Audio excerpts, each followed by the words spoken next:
Okay, what we're going to do here is get the pin out of the drive leg. What I've got is a 3/4 inch pipe fitting that's on the end of the pipe. I got some threaded pipe, 2-foot section, and I've got this bolt.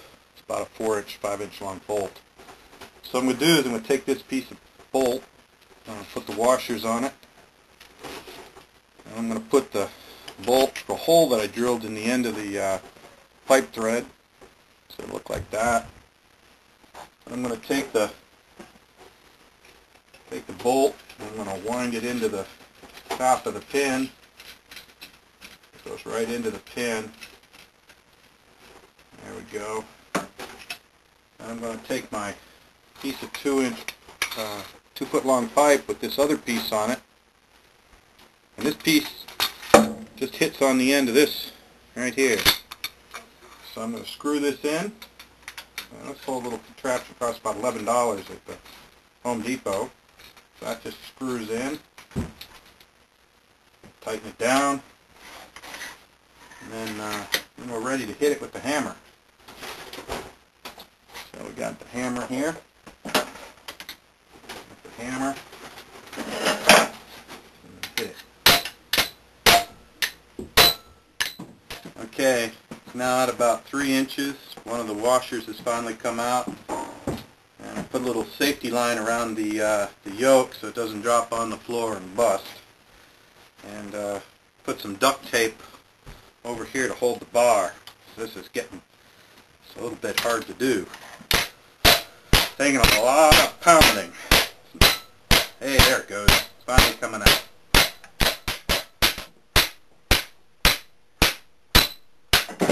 Okay, here I got the yoke and the vise, and this little pin that runs through is now cleared out. Actually, I had to run a drill bit through it to get all the crud out of there, but that's the way it should work. Nice, smooth, easy. You can see that. And the same thing for the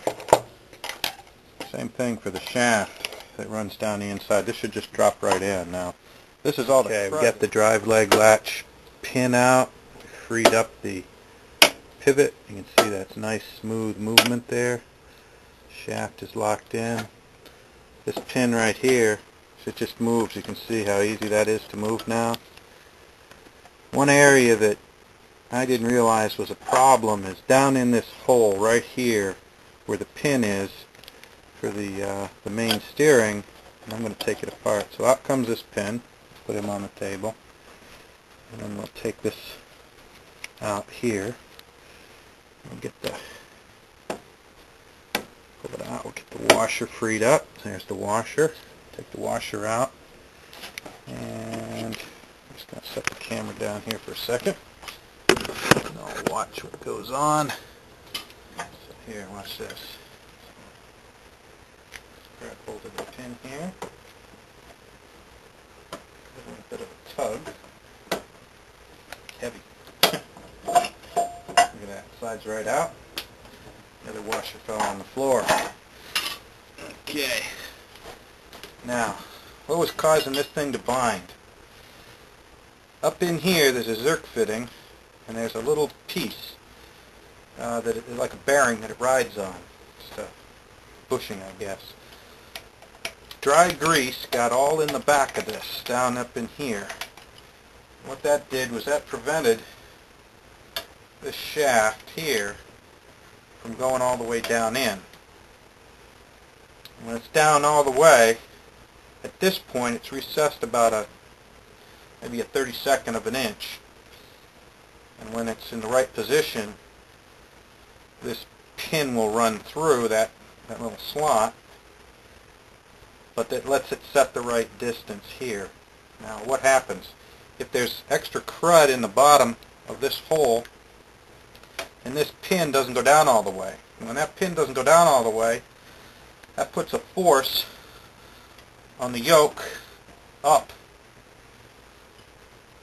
That presses against this nylon washer in here, and then it doesn't turn.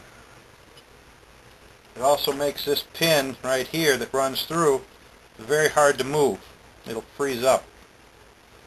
So learned something new about the drive leg today, and I'll put it all back together tomorrow, put it back on the boat.